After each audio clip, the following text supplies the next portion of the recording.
नमस्कार दोस्तों, एक बार फिर से स्वागत करता हूं मैं अपने हेल्थ फिटनेस चैनल पर।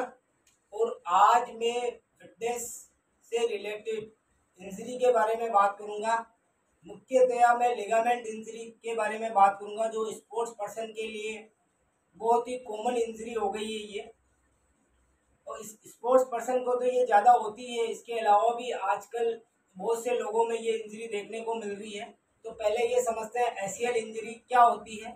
वैसे तो लिगामेंट चार प्रकार के होते हैं: एसीएल, पीसीएल, एमसीएल और एलसीएल। चारों लिगामेंट का काम हमारे शरीर में जहाँ पे भी ट्विस्ट होता है, जैसे ये कोहनी का ट्विस्ट है, ये पूरी हड्डी और ये पूरी हड्डी, इन दोनों को जोड़ने का जो काम करती है, जो बेंडिंग जो काम करता है, वो काम करता है लिगामेंट। जैसे ये घुटने का ट्विस्ट है, तो इन दोनों पार्ट को जो जोड़े रखने का काम करता है, वो काम करता है लिगामेंट। तो लिगामेंट की चोट कई तरीके से आ सकती है। जैसे भारी वेट लिफ्टिंग करने से अगर घुटना अचानक से मुड़ गया हो तो भी चोट आ सकती है। और मैंने जितने भी लिगामेंट बताए, एसीएल, पीसीएल, एमसीएल, एलसीएल, वो लिगामेंट हमारे घुटने में पाए जाते हैं। उसी प्रकार से हमारे कोहने में भी पाए जाते हैं। लेकिन सबसे ज़्यादा जो इंजरी होती है वो स्पोर्ट पर्सन में घुटने में होती है, पाँव में देखने को मिलती है। तो जब भी आपको एसीएल इंजरी हो तो सबसे पहले जो आप उपचार करें वो फर्स्ट एड करें। क्योंकि जैसे ही आपको इंजरी होती है तो सबसे पहले आप बर्फ का शेक करें, क्योंकि जो ब्लड का सर्कुलेशन है वो उस टाइम को धीमा हो जाता है। और जब जब हम या अपन इस बर्फ को उस जगह पे शेक करते हैं तो ब्लड का सर्कुलेशन सही तरीके से काम करता है।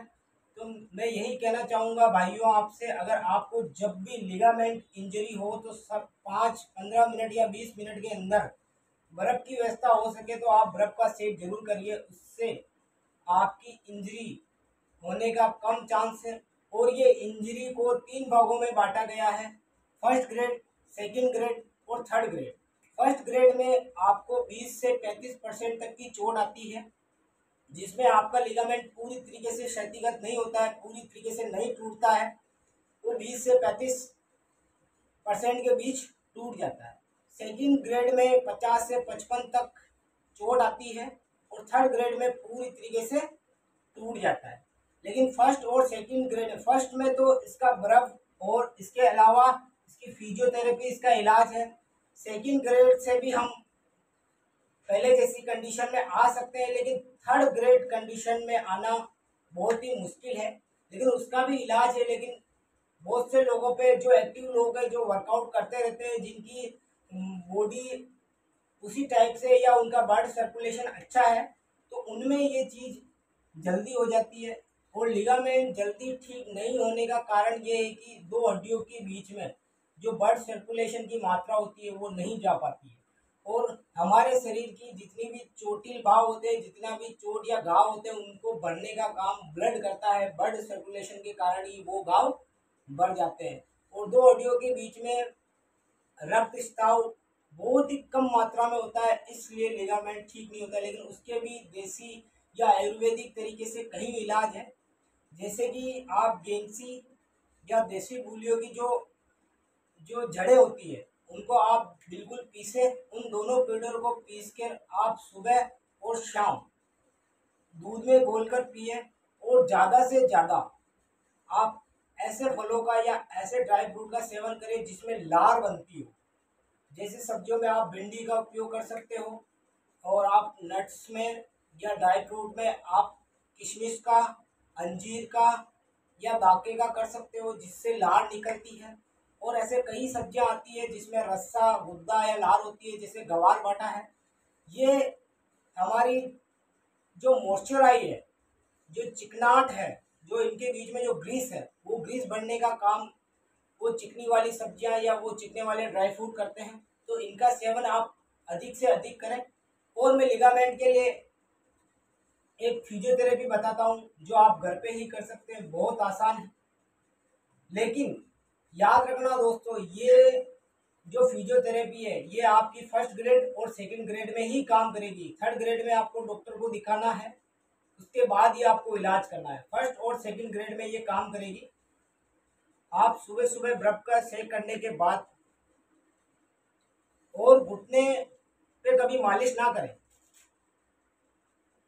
जितना हो सके मालिश से बचें। ये वेट आता है, मैंने 2.5 किलो का वेट पहना है। मार्केट में इजीली 250-300 रुपये में रेडीमेड मिल जाएगा।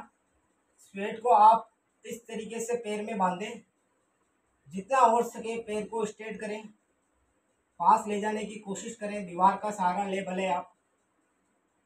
इस तरीके से आप कम से कम 5 से 10 मिनट करें। जिस भी पैर के आपके चोट लगी है, पहले आप बिना वेट के करें, फिर आप धीरे धीरे वेट बढ़ाएं। इससे आपके जो बॉडी की स्ट्रेचिंग, जो इन दोनों के बीच की जो संभावना है वो अच्छी होगी और इसमें प्रेशर पड़ेगा, जिससे ब्लड सर्कुलेशन अच्छा होगा और आपके वर्कआउट के कारण आपके पैर की जो मांसपेशियां हैं वो भी सही तरीके से काम करेगी। पहला स्टेप ये। दूसरा स्टेप, आपको एक पिलो लेना है। उस पिलो को आपको ठीक अपनी पिंडलियों के नीचे रखना है। नीचे रखने के बाद इसको इस तरीके से टकना है और पैर को ऐसे करना है, ऐसे इस वाले भाग को ऐसा हिलाना है। अगर आप इस तरीके से हिलाते हो तो ये भी एक लिगामेंट वर्कआउट है। इस तरीके से आप अपनी फर्स्ट ग्रेड और सेकंड ग्रेड एशियल इंजरी को रिकवर कर सकते हैं बहुत ही जल्द, इस तरीके से। और आप खान पीन का अत्यधिक ध्यान रखें, उसके साथ आप योगा करें और जितना हो सके उस पाँव को रिलैक्स महसूस करें या उसको आराम दें। लेकिन आराम के साथ साथ आप फिजियोथेरेपी जल्द करें, क्योंकि लिगामेंट का इलाज जो भी डॉक्टर करेगा वो दोनों इस तरफ से जो लिगामेंट है, इस तरफ से जो लिगामेंट है, जो दोनों के बीच में उसमें स्क्रू लगा के दोनों को जोड़ देगा। वो 100 में से 30% लोगों के लिए सही है, लेकिन जो हाई क्वालिटी जो स्पोर्ट्स पर्सन है, जिनको कूदना होता है, जिनको 360 डिग्री किक मारनी होती है, जिनको जंपिंग करना होता है, जो फुटबॉलर है, उनके लिए सक्सेस नहीं है। तो आप कम से कम प्रोफेशनल डॉक्टर की जरूर राय लें। लेकिन फर्स्ट और सेकंड ग्रेड में आप ये कर सकते हैं। अगर आपको ये जानकारी अच्छी लगी हो तो please like and subscribe my YouTube channel. जय हिंद। फिट रहे, मस्त रहे, व्यस्त रहे। बाय।